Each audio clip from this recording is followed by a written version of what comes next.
loving and being loved. The polarity of love.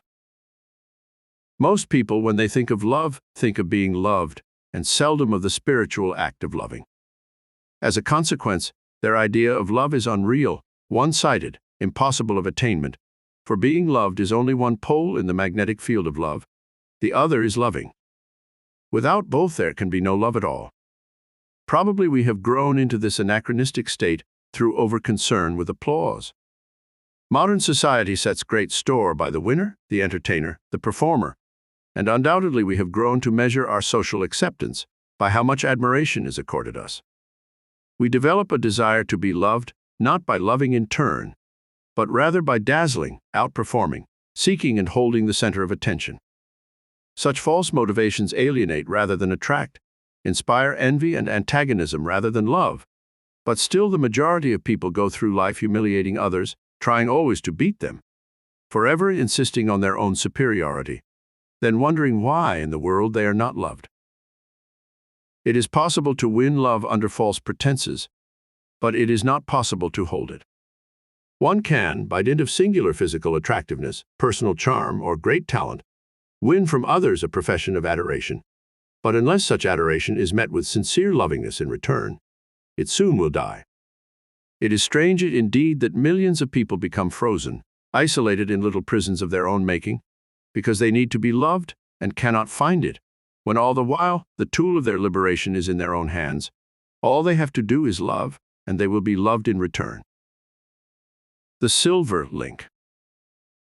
The desire for love, the very necessity for love, springs from the individual's sense of separateness and isolation, his subconscious memory of a greater, wholer, more complete state, and his desire to return to that state by fusion with others. God has entered into the material body, assumed a mask in which he appears far less than himself. In order to become a particular manifestation, he must be that particular manifestation, and all during the masquerade, there exists in the depths of each creature an ache, a longing to return to a pure and absolute state. And this yearning, this reaching out to encompass all things, this desire to return to a condition of wholeness, is the longing known as love. So it often is said that God is love. For in love, in true spiritual love, all things are united, fused, made one in the essence of their being, and thus they return to a sense of their original state, which is perfection and completeness and serenity, which is God. Too many of us today are love-blocked. The channel through our hearts on which lovingness goes out has been dammed up so that nothing can get through. We make our way through life as though frozen, unaware of the divinity of our neighbors, of all those we meet. Where we reach out a hand to touch them, it is for sensation only, not to console or sympathize or lend strength, not even to determine what stuff they are made of. If we truly touch them, let ourselves go out in that touch, we soon learn that we not only have touched them, but we have touched God. To open the doors of your nature and let the spirit of love soar through is to lend a touch of magic to everyone you meet, to everything you do. Life is most exciting, most rewarding to those who love, who really let the bars down and love. It matters not if their love is returned. Life itself will return it. Life's law is that only the lover becomes the beloved. There is no other way. The man who allows the compassion and mercy of God to flow unimpeded through his nature, out to others, to all life, will be showered in return by the lovingness of life, in abundance, in vigor, in friendship, in joy and happiness, for he truly has attuned himself to God. By allowing himself to love, truly love, he penetrates the mystic meaning of existence, discerns by a kind of communal feeling the absolute unity of life. The nature of love springs from the desire of the created individual to return to a state of primary spiritual unity. It is the longing of the soul to return to God. From this desire to unite, to penetrate, to mingle with, to lose one's identity in, spring the noblest efforts and aspirations of man.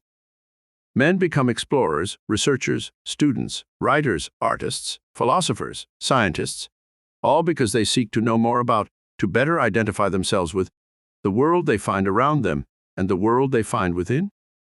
Love provides impetus for all, and the man who is blocked from loving is blocked from doing, for the wellspring of life is dammed up inside him.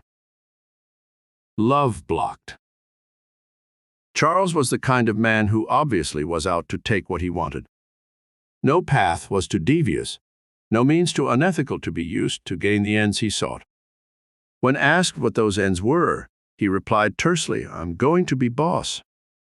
Nobody is going to tell me what to do. Nobody is going to push me around." Nobody did either. Charles was far too big, too tough, too mean for that. But the pushing around he gave himself was something to behold. He was like a man surrounded by a ring of wolves. He simply bristled with aggression. He obviously considered everyone an opponent and was out to win at any cost. He couldn't work for anyone. He couldn't muster that much humility. No one could have put up with his hostility anyway. As a consequence, he was always in business for himself. In fact, he was in life for himself. His businesses always fared badly. Everything would go well for a while, then pretty soon his customers would start leaving. Finally, there would be nothing to do but close shop and start looking for something else. 8 successive failures had only increased Charles's hostility. By this time, he was convinced that there was a conspiracy afoot to thwart him. He never had a kind word for anyone, never seemed to like anyone, actually seemed to dislike all company, unless he could find a way to turn it to his profit. As far as Charles was concerned, it was obvious that he dwelt in an enemy camp, that he was deathly afraid he might be found out at any moment. When his last business folded, and he had neither the capital nor the friends to get him started in another, Charles had come to the end of his rope. He locked himself in his house and wouldn't answer the door. One day the police came and took him to jail for a series of petty thefts that he had committed at night in order to be able to eat. "I only took what they owed me," he told the judge. "They've stolen from me, tricked me, forced me to live without food. I was only taking what belonged to me." That was not the way the judge interpreted it, however, and Charles was sentenced to 6 months in the county jail. He cracked completely at this last outrage, had to be taken forcibly from the courtroom and restrained in his cell. The court ordered psychiatric treatment. When Charles was discharged from prison 6 months later, he had changed, but hardly for the better. No longer did the edge of his aggression and hostility stand out. Instead, he seemed absolutely beaten, bereft, without the will or the urge to strike back. He searched desolatorily for a job, but he didn't seem to really want one. He lived meagerly on donations provided by a welfare fund. It was winter, and in the chill evenings, Charles grew accustomed to taking walks. The exercise and the fresh air stirred him from his lethargy, and he began to notice things: how the smoke rose in stately columns from the factory chimneys, how the icicles hung like narrow teeth along the eaves of buildings, how the noise of the city seemed hushed by a snowfall. He was crossing a bridge over a small river one evening, on his way home from his usual walk, when he heard a cry for help. Peering over the edge of the bridge, he saw the head of a child bobbing on the surface of the water. Charles threw himself over the rail into the freezing river below. He reached the child all right, and with his last strength managed to land him on the river bank. By now both would have lapsed into unconsciousness, but for a small gathering of passers-by who administered first aid and called an ambulance. Charles and the child were taken to a hospital and each recovered without mishap. The child's parents were overcome with gratitude. They pressed all sorts of rewards upon Charles. He smiled at each, but shook his head. "I found my own reward," he said. "I couldn't take anything more. I've learned at last that the only way to help oneself is to help another." When Charles was discharged from the hospital, he was offered a job immediately. He took it and since has performed it ably. But most important of all, he has learned to make friends. He reaches out to people. Some dam in him has been opened and lovingness pours through. He is a happy man, his years of bitterness and discontent forgotten. The most earthy and universal manifestation of divine love is erotic love. In the attraction between the sexes rests the underlying drama of life, the yearning of the differentiated parts of the Supreme to be integrated once again. The human being is both aware of himself as an individual and as a part of something greater. As an individual, he soon finds little of permanence to cling to, and he casts about for the answer to his existence, seeks endlessly for his greater self, the vaster existence in which he has his true being. The desire to unite, to fuse, to combine, is his great subconscious longing to become immortal, to return once again to a state of wholeness and completeness that is dimly and only subconsciously remembered. Such basic underlying motivation readily impels him to unite with a member of the opposite sex, seeking in that union a spiritual fulfillment in which the erotic portion is purely a symbol of the ecstasy and perfection sought by the soul. Sexual union reproduces the species, carries on the long string of differentiation of the eternal and infinite divine. Each step in that progression is made possible by the individual seeking his greater self through union with another, and thus the erotic aspect of sexual union has a deep and persistent spiritual drive which, if ignored, defeats sexual union altogether. Meister Eckhart wrote, "God and I, we are one. By knowing God, I take him to myself. By loving God, I penetrate him." This insoluble spiritual mystery of God inside one and yet outside one, of the longing to penetrate and be penetrated by, has its natural material solution in the sexual act. Yet no solution to spiritual dilemmas will be found there. The temporary union achieved by a man and a woman, no matter how perfect, no matter how tender and mutual, is a transient thing, an indication perhaps, but only an indication of the rapture to be found when the soul unites with God. Nevertheless, the man who commits himself to celibacy in order to better find God and to better love God all too often cuts himself off from the primary outlet of human lovingness, and thus suffers an emotional shriveling, a kind of shrinkage of the soul, and because he no longer has this common tie of lovingness with others, he fails to understand others, their humanity and their fallibility, and no longer can he feel and touch human aspirations and human suffering, no longer understand himself. To be sure, one has only to visit the breeding pens of any farm to convince himself that there is nothing intrinsically beautiful or uplifting to the soul about sexual intercourse. The blind brute follows an impulse it neither understands nor cares to understand, unites with its mate, and procreates the species. Yet even here the master hand can be seen, irresistibly guiding each created being into union with another in order to express a wholeness that is absent from each solitary thing. The force of union, that gigantic power that carries with it the tides of progress and life, is made manifest here on earth through the sexual union of male and female, as if God in his plan of infinite progression and manifold manifestation has laid his hand on the brow of each creature, saying, "Seek thou thine opposite. In union thou wilt be guided to thy true self." The search for the beloved. Sexual union is the most rewarding and at the same time the most frustrating of all human experiences. We are drawn to it like moths to a flame, irresistibly, with a compulsion that lies deep in the subconscious memory of race and species, and we can no more fight its force and drive than we can blot out the light of the sun, and we cannot deny it without living a lie.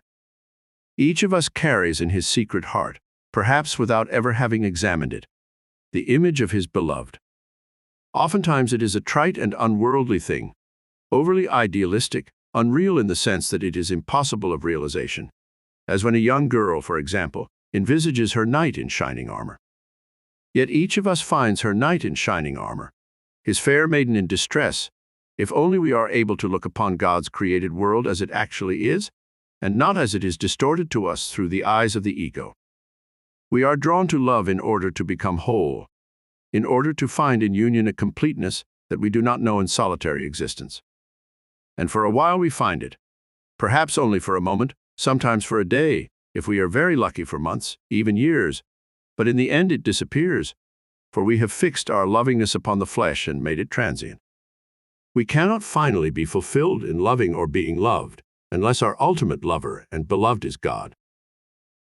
The Don Juan who flits from woman to woman is not so much seeking endless conquest as he is trying eternally to find fulfillment in his quest for the beloved. Always in the sight of a new and attractive face, a kindly manner, an outgoing lovingness he fancies, he has found that magic alchemy that will transform his life, give him a reason for existence, bolster his ego into the giant and invincible thing he would like it to be. He comes together with an object for his love, and in union he is deluded for a while that his search is ended, that the beloved has been found. But alas, all too soon the magic deserts him. He finds the object of his adoration to be human too, imperfect, subject to sin and error and sadness, and he deserts her, takes up the quest anew, a quest that never will be fulfilled, short of its being focused upon the divine, short of its being a search for God.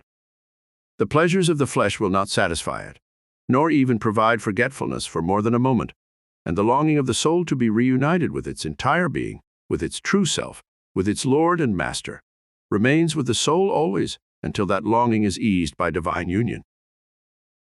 Sexual union. There is, of course, a physical side to sex. There is a basic biological urge in each male to inseminate each female, just as there is a basic biological urge in each female to entice all males to compete for her.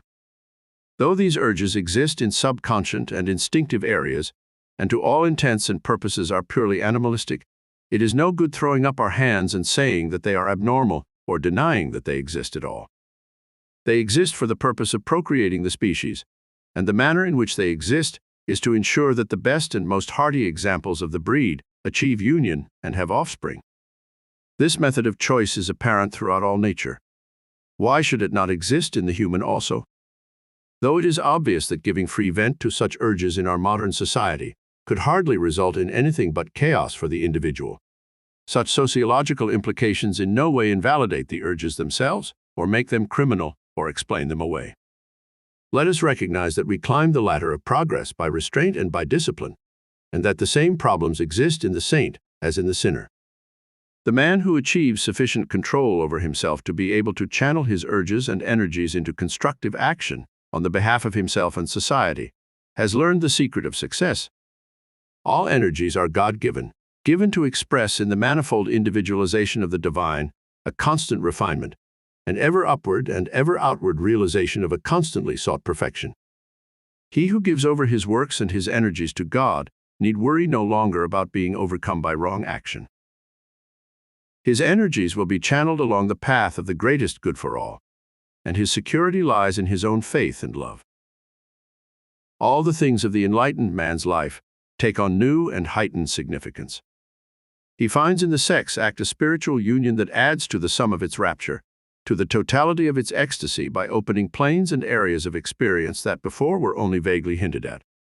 Now he comes to his beloved in reverence, in humility, knowing as he penetrates flesh he penetrates spirit also, finding in possessing and being possessed a wholeness, a togetherness, a oneness, that increases his knowledge of the divine. From the microcosm of the sex act he senses, radiating out on all sides into the outermost reaches of infinity, that power and permanence and rapture and joy that only can emanate from God. So he comes to his beloved spiritually as well as physically.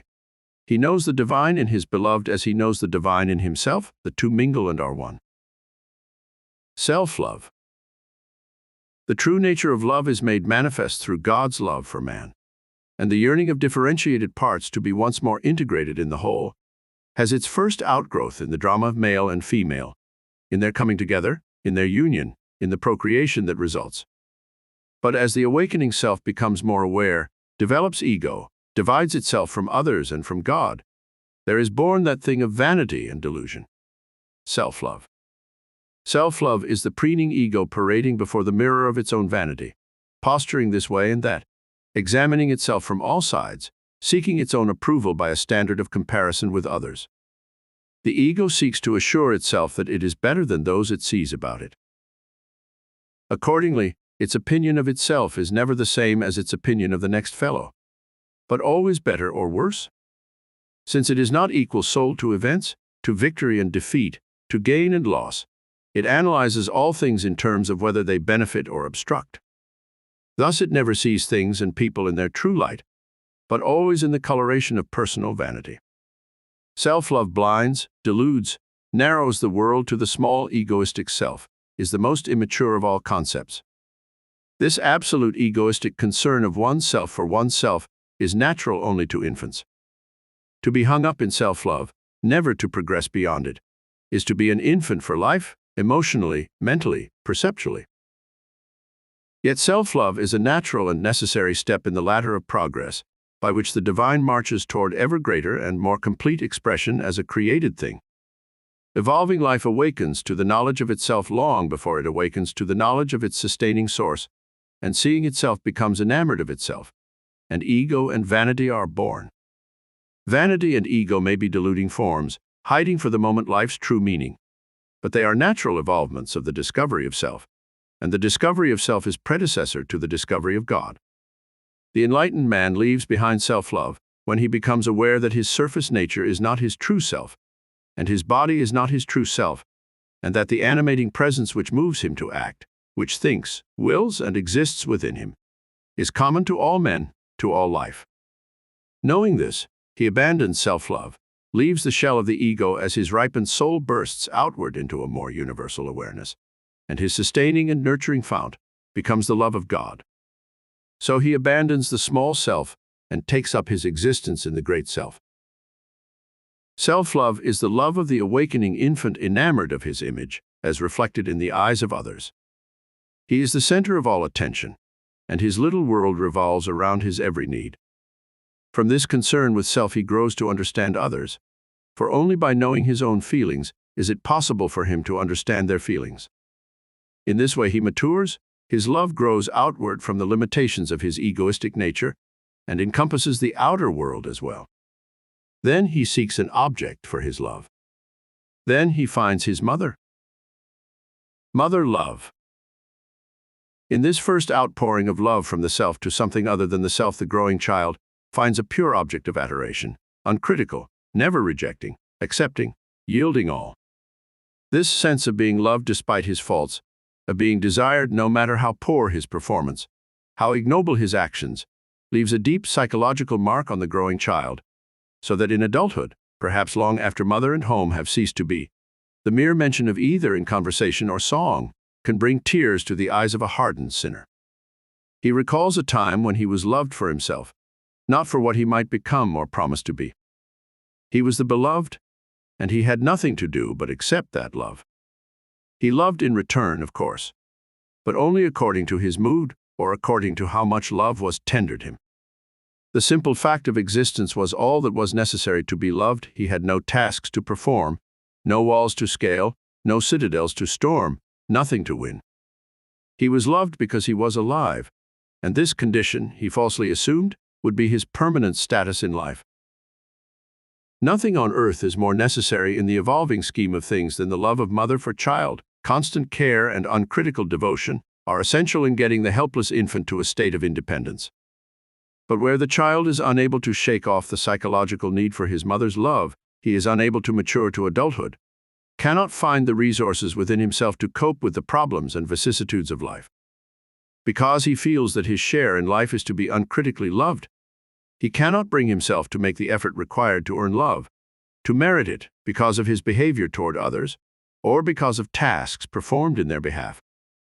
Consequently, he spends a great deal of time bewailing the fact that he is ill-treated, and nobody appreciates him, and people keep doing him bad turns. It is he himself who is out of step with the world. If he is not loved, it is because he loves nobody but himself.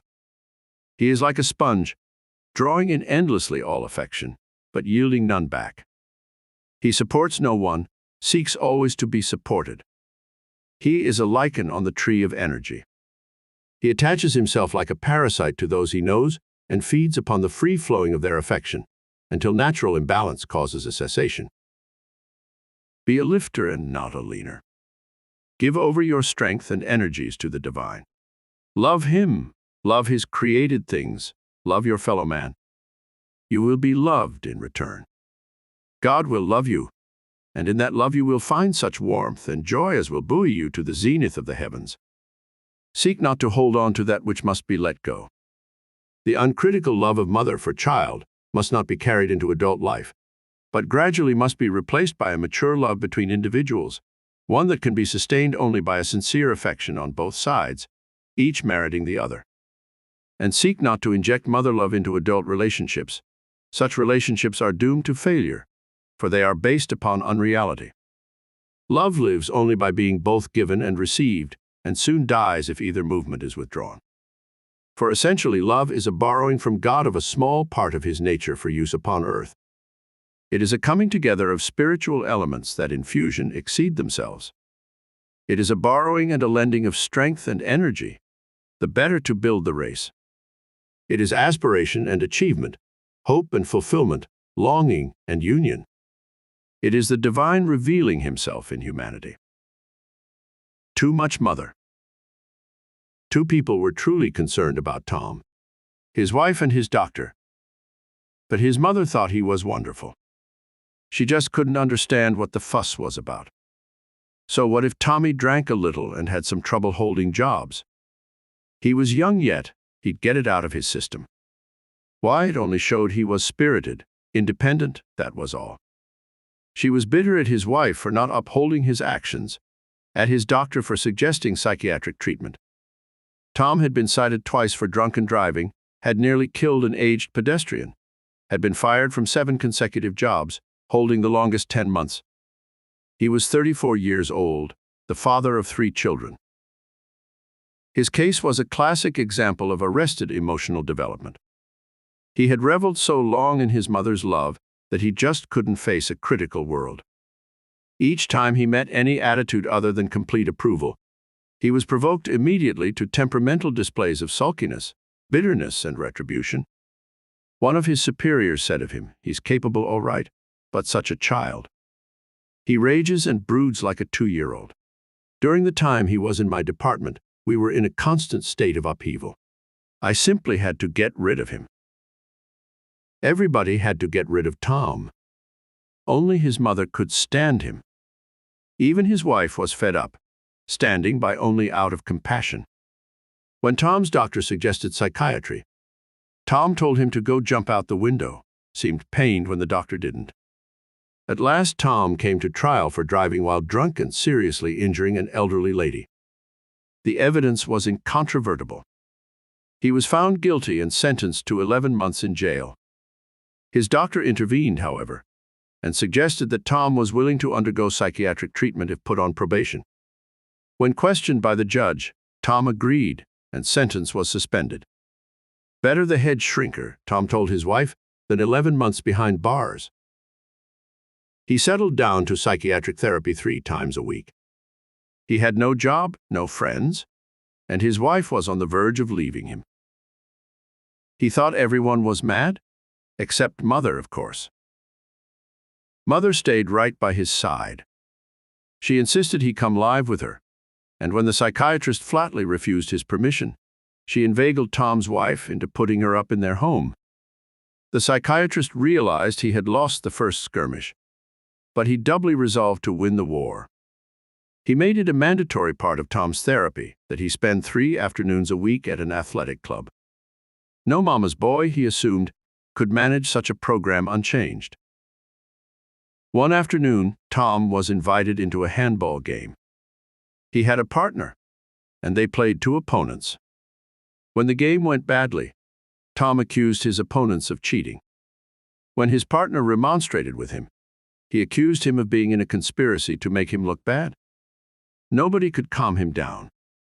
The 3 others went quietly to the showers, Tom following, shouting recriminations.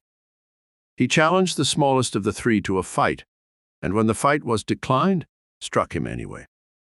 In the ensuing struggle, he fell against a wash basin, striking his head and losing consciousness. When he failed to revive, a doctor was summoned and diagnosed a brain concussion. Tom was removed to a hospital where he hovered on the brink of death. Both Tom's physician and psychiatrist were in constant attendance at the hospital, but there was little either could do. Tom's breathing was raspy, his pulse irregular, and he did not regain consciousness.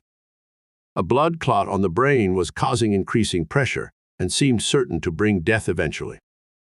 A surgeon was called in to perform an operation. Tom was removed to the operating room, where just before the anesthetic was administered, he sat bolt upright on the operating table and stated quite clearly, "I made a mistake. I'm equal. Not better, not worse, but equal." He lay back on the table then and relapsed into unconsciousness. The operation was performed. 3 days passed while Tom's life hung in the balance. On the fourth day, he showed a definite improvement. On the fifth, he was pronounced out of danger. Thereafter, his improvement was rapid. For some time, he showed a tendency to slur his speech, but gradually his articulation cleared. More than his physical improvement, his remarkable mental and spiritual transformation was apparent to everyone. No longer did he complain, recriminate, sulk, appear bitter or morose, but presented a pleasant face to all, exhibited a compassion and concern for others he had not shown in his whole life. When his mother attempted to monopolize his time, soothe him, placate him, sympathize with him, assure him of his bad fortune, he shook her off. She was uncomprehending, couldn't understand what had happened. "Don't you love me any more, Tommy?" she asked. "Yes," he said. "I love you, Mother. But I love God even more. When you're close to dying, I guess you see things clearly. And for a while I understood that God was in me, and in you, and in everybody. And that all I had to do to become immortal was to love Him. That's what I'm doing now, loving God in everybody I see. I want your love, Mother. I want to deserve it.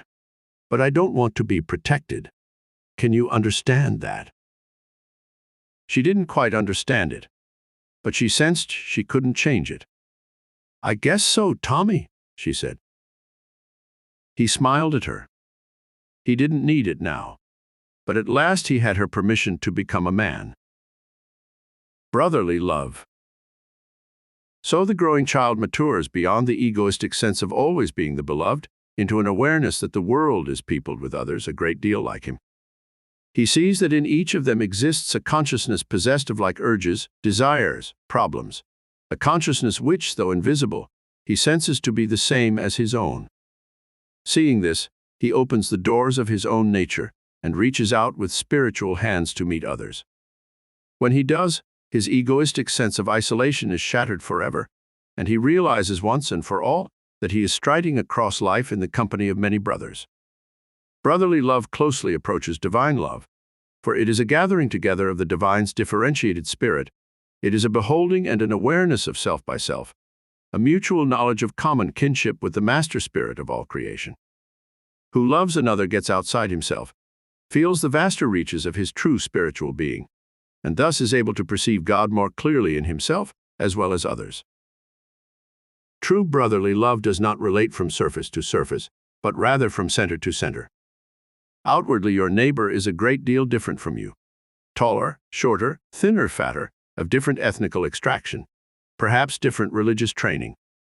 But these physical characteristics, these mental characteristics, and hereditary traits are surface things, a cloak only, a sort of outer wall that conceals the real person from view. You never will truly love another by seeking desirable surface traits. The surface man is a false man, does not even exist, and in attempting to relate to him, you face the completely frustrating task of establishing rapport with a ghost. He is there today and gone tomorrow, and he never returns in the exact same way you knew him today. People who establish relationships from surface to surface forever are being wounded by a loved one's betrayal. They seem unable to realize that their relationship was false to begin with, and that there was no betrayal at all, but simply an acting in accord with the true nature of the individual, a nature they never realized existed because they never had penetrated beneath the surface. Our divorce courts are full of people who have established relationships from surface to surface. The only true and lasting love between people comes from their relating center to center, from spirit to spirit. And when this happens, each in the other perceives himself, perceives the divine. Relating spiritually. Brotherly love is a love between equals, and one who relates from surface to surface never achieves it. He is always in the position of fancying himself better than or inferior to those he meets, and with his fancied inferiors he is haughty or arbitrary or condescending, while with his fancied superiors he is fawning or belligerent or frozen. Occasionally he makes what appears to be a friendship with someone far inferior to himself. The gulf between such people is extremely marked, is typified by the romantic cowboy and his dull but devoted sidekick. Western writers unwittingly have made the romantic cowboy an egoist who relates from surface to surface and cannot make lasting friendships with anyone, but an inferior who will accept all and endure all to receive his favors. The man who relates from surface to surface is afraid of equals, at the very least, is extremely uncomfortable around them. To him they are always competitors, and his immediate and only reaction to them is how to beat them or in other ways prove himself their superior. Small wonder he makes few friendships. In any case, equality never is perceived surface to surface, for true surface equality does not exist. Only a relationship from center to center unmasks the spiritual sameness of people, allows them to perceive their brotherhood. In Exodus, God reveals his name to Moses, "I am becoming that which I am becoming," and this characteristic of the divine, that he enters into each of his creations and becomes that thing, complete and entire, gives a basic spiritual equality and undifferentiated spiritual sameness to everything that exists. Know that there dwells in your neighbor the same animating presence that resides within yourself, an ageless, deathless, birthless sense of always the same in all creatures, not altered by entering the body, not changed by conflict, victory or defeat, but witness only, triumphant always, untouched by the moment, never completely at home in the body, but existing truly in infinity, in eternity. Who sees the immortal in every creature, loves every creature as he loves God. Divine love. Divine love is mature love, the most refined feeling and highest spiritual understanding possible to man. To accept God is to know God, and to know him is to love him. In love for the ineffable, in self-exceeding through divine seeking, the individual arrives at a position of spiritual wholeness with all life, a place of peace and perfect equality that passeth all understanding.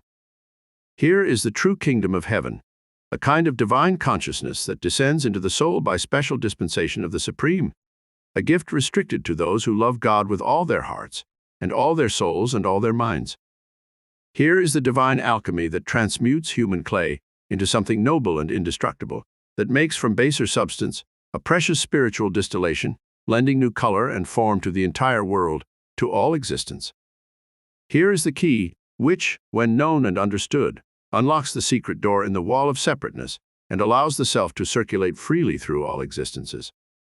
Thus, through divine love does the soul mold itself into an image of its beloved, achieve infinity and immortality, inasmuch as its perception of the divine is clear. By breaking through the wall of separateness, the soul mingles and absorbs, takes on a new and greater identity, forsakes the limitations of the delusive ego, and begins to expand its awareness to meet the Supreme. This spiritual maturation is the end and the beginning, the alpha and omega of existence. Nothing more is going on in life than that God's created existences, lost in nature and absorbed in their limited being, should find their way back to him. Love is the path and the way, not the limited self-seeking love of the individual for the group, but rather the love of the person for his Creator, the individual for the divine, the man for God. Only in this manner does the true import and significance of love manifest in the life of the individual. Only in this way does its inner alchemy transmute the entire existence into a divine fire with a divine purpose. Penetrating the wall. In all things, then, the individual must attempt penetration of the wall of separateness that stands between himself and others. He must turn his eyes away from the delusiveness of surface differences and look beyond this veil into the inner core of spiritual being. There he will meet himself. There he will find that one infinite, eternal animating presence that resides in all things, that is not different from being in different bodies, but inhabits all with the same spiritual equality, for only one Creator has made all things from his substance, and nothing is lost or destroyed when created things vanish. To arrive at this state of spiritual identification with others is to truly know the love of God. This divine love is apparent always in the life and affairs of the person who has cast off the deluding mask of ego, and with humility, but with a sense of destiny, has aligned himself with the divine. When a man looks into his most secret heart and examines the contents there, he soon shucks off the useless trappings of his little self, establishes a new spiritual center of gravity, sees his brotherhood with all men, his sonship of God. There in the recesses of his being, in complete retreat from the world and its strivings, he discovers himself anew. Even as he has left the world to find himself, soon he rediscovers the world, as though it were created especially for him. Strive to break down the artificial barriers between yourself and others. Relate to each person from the center of your being to the center of his being.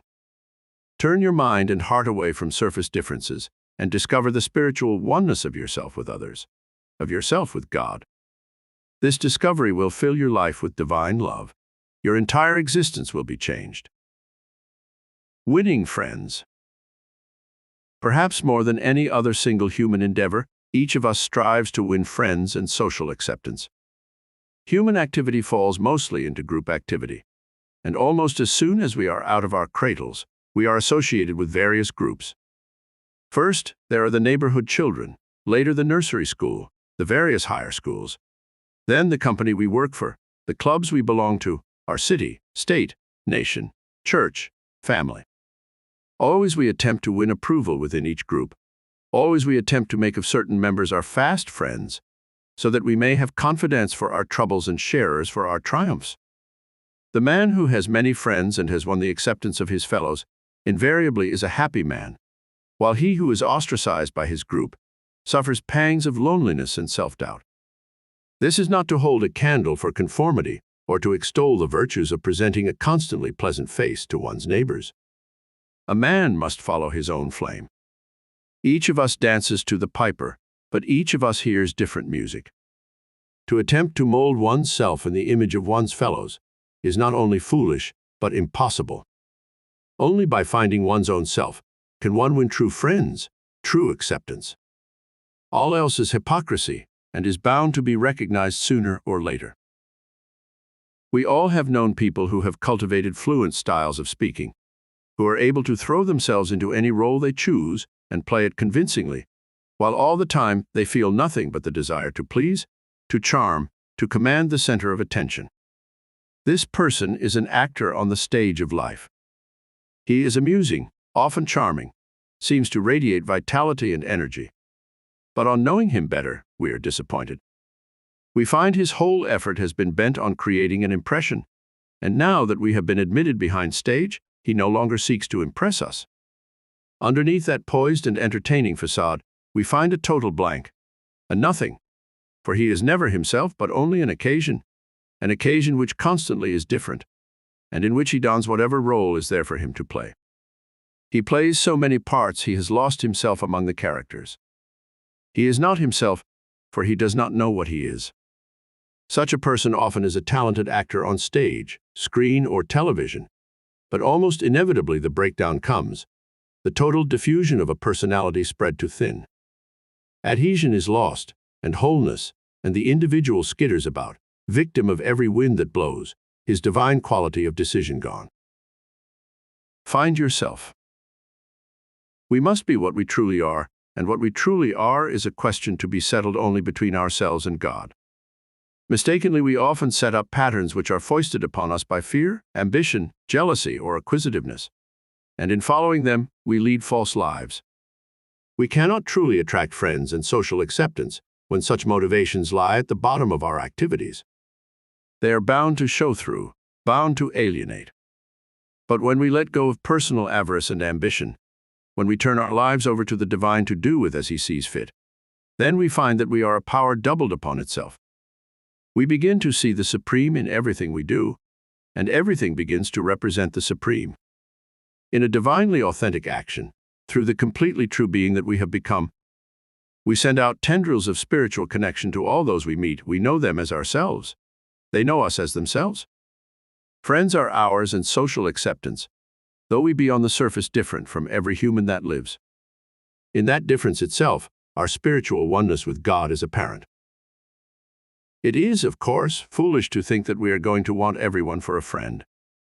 We may have an underlying spirit of love for the tiger, knowing that he is a creation of God and that God dwells in him, but when the tiger is loose and we are in its path, it is wise not to dwell too long on that love. The tiger is only being a tiger when it kills. It is a magnificent instrument for destruction, and we may admire it, even understand our spiritual brotherhood with it, but we do not have to like it. The same with people. There are the saints and the sinners, the wise and the foolish, the great and the small. They are what they are because of the infinite variety that God brings to the world through the unfolding of His nature, and our spiritual brotherhood and basic underlying unity is a fact. But in this world of flux and fall, of strive and conquer, of danger and refuge, we need not like everyone or even almost everyone, not as desirable companions, associates, friends. Each of us plays his score on a different spiritual frequency, and those with whom we are attuned we choose as friends, companions, loved ones. The spiritual emanation is the thing. We are attracted to those who are like us, often repelled by those who are different. But we will come a long way in understanding others when we realize finally that we often attribute to them those very faults that lie within ourselves, that we conceal from our own eyes, from our own false vanity. Even as we desire to win the approval and friendship of others, so do we yearn to find the one completely understanding person who will shower us with tolerance and affection, and to whom we may open the floodgates of our being. Confide all, give all, receive all. When this meeting of spiritual mates is accompanied by sexual union, there is achieved the most blissful state known to material man. Love between man and woman is like love between man and God. In the complete givingness, in the absorption, the fusion, the particular mental and physical alchemy by which two people break down the barriers of their separate existences and become one, there is played out on a minor scale a duplication of the process by which man finds God, loves God, becomes one with Him. The highest spiritual existence that comes to each of us, short of enlightenment in the sight of the divine, is sexual union with a mate we love and have chosen out of that love. Surely the surging power of the universe pours through two such ones, lifting, elevating, making them into an image of their Creator, splitting off from their union other expressions of the indwelling divine. The search for the beloved of the opposite sex usually takes up a minor portion of each of our lives, but if perchance fulfillment escapes us, all life is lived under the shadow of this frustration. No man can be whole and entire without the experience of union with another, and this experience is only possible through finding the right mate. If fulfillment escapes us, it can only be because of something in our own consciousness, so that we do not see others as they truly are, or have blocked out our own lovingness so effectively that we can neither give nor receive.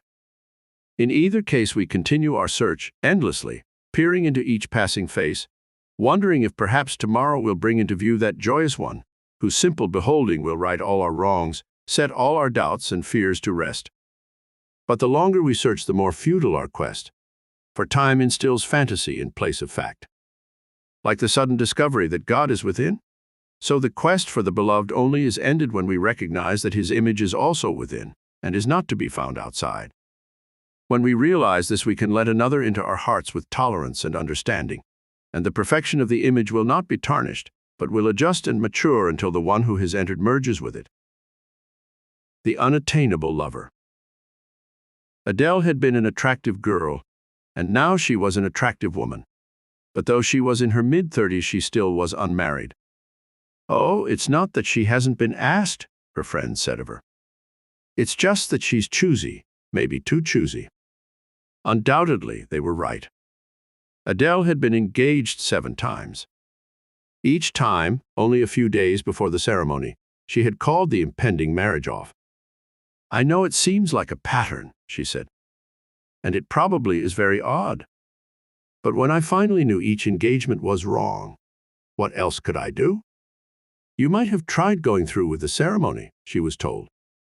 "Why?" "Because your husband and your ideal lover may have merged." She looked up alertly. "What do you know about my ideal lover?" "That he is unattainable. 7 men have been left waiting at the altar because of him. But still he will not come. He is unreal, a product of your wishes, your hopes. When you marry, you must marry an imperfect, aspiring, erring human just like yourself. You will love each other only if you support each other. If you keep trying to escape that support, no one will love you. All is not moonlight and romance and sexual culmination in life. The law of nature is that we be necessary, that some cause, some event, some human being need us. If we satisfy this law, we love. If not, we neither love nor are loved. To know the bliss of a perfect mating, you must suffer its imperfections. For what is perfect is but a moment, and what is imperfect is but a moment, and aspiration fills all between. But you can't know how desolated I am, she said.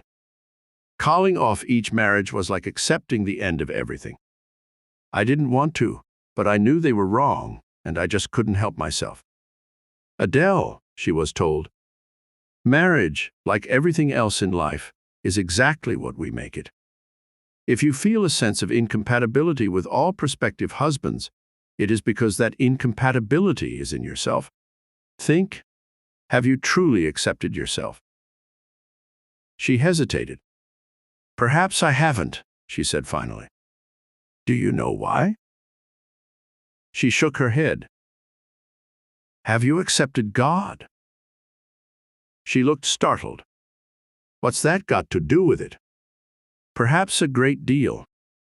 Have you? No, I haven't. You don't believe in God? No.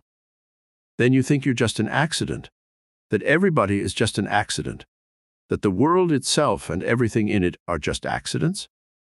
I guess so. Then I have a cure for your loneliness and your failure to find your beloved. If you will follow it faithfully, it cannot fail. What is it? Prayer.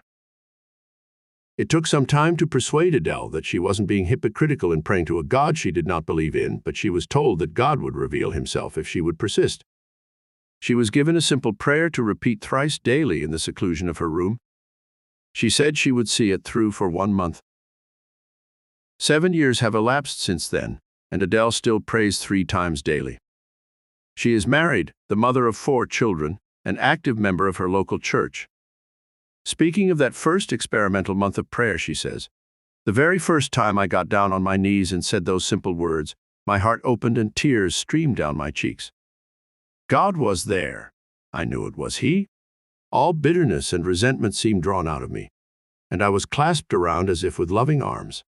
When I left the room, the whole world was changed. A few weeks later, when I met Edward, there was no wall between us. Some barrier, some restriction had been removed, and we got right through to each other. It was a case of love at first sight. The greatest commandment. This, then, is the manifesto that the indwelling God decrees, that we can change our lives through love. No road is too straight, no journey too far that our burden will not be immeasurably lightened through being carried with love. When we have allowed divine love to permeate our being and everything in our lives, we cannot fail to witness a transformation of all things from the common clay of material existence to containers of the divine spark, the divine presence. By subjecting ourselves to the divine will, by loving God and perceiving we are beloved of Him, we finally attain to a skill in works that delivers us friends and loved ones and a serene and effective place in the human scene. When we love, we allow God into our lives, and according to how our love is purified by selflessness, we become recipients of God's power, and His mark is apparent in all our affairs. Who attains to divine love has taken a great step toward mastery. Even as Jesus advised, this is the first commandment. Thou shalt love the Lord thy God with all thy heart and all thy soul and all thy mind. And the second is like unto it, thou shalt love thy neighbor as thyself. 7th meditation. I affirm my love for God, and in that love I perceive the truth of God's eternal love for me. I affirm the presence of the divine within me, and in the knowledge of that presence, I sense myself secure forever, enfolded in everlasting arms. The nature of love is the nature of God. It is the eternal longing of His parts to be integrated once again into one. Accordingly, my knowledge of God depends upon my love for God, and inasmuch as this love possesses me, I possess it and am illumined. Therefore, I consecrate my life, every fiber of my being to the divine. I give all, ask back nothing. Yet what I give from my small self, that which is incomplete and finite and microscopic, must in the end be returned to me 100-fold from that which is whole and entire and infinite. All about me I perceive the manifold forms of the divine, and I perceive Him dwelling in each. There are no different selves in the universe, but one self only, one sense of being, one awareness, one I, which is always and eternally God. When I love another, it is God I love. When I perceive in each form the presence that inhabits all forms, then I know the divine, and in that knowledge I love all, and my love is complete. No longer do I rail against loneliness, for God is within me. No path is too solitary, no way too deserted that I may not take it with the joy and knowledge of the companionship and comfort of the divine. He guides my every step. He leads me in all ways. His love working through me draws my mate to me, cements our relationship, crowns our union with joy. His love working through me attracts friends, makes of my life a testimony to his warmth and everlasting compassion.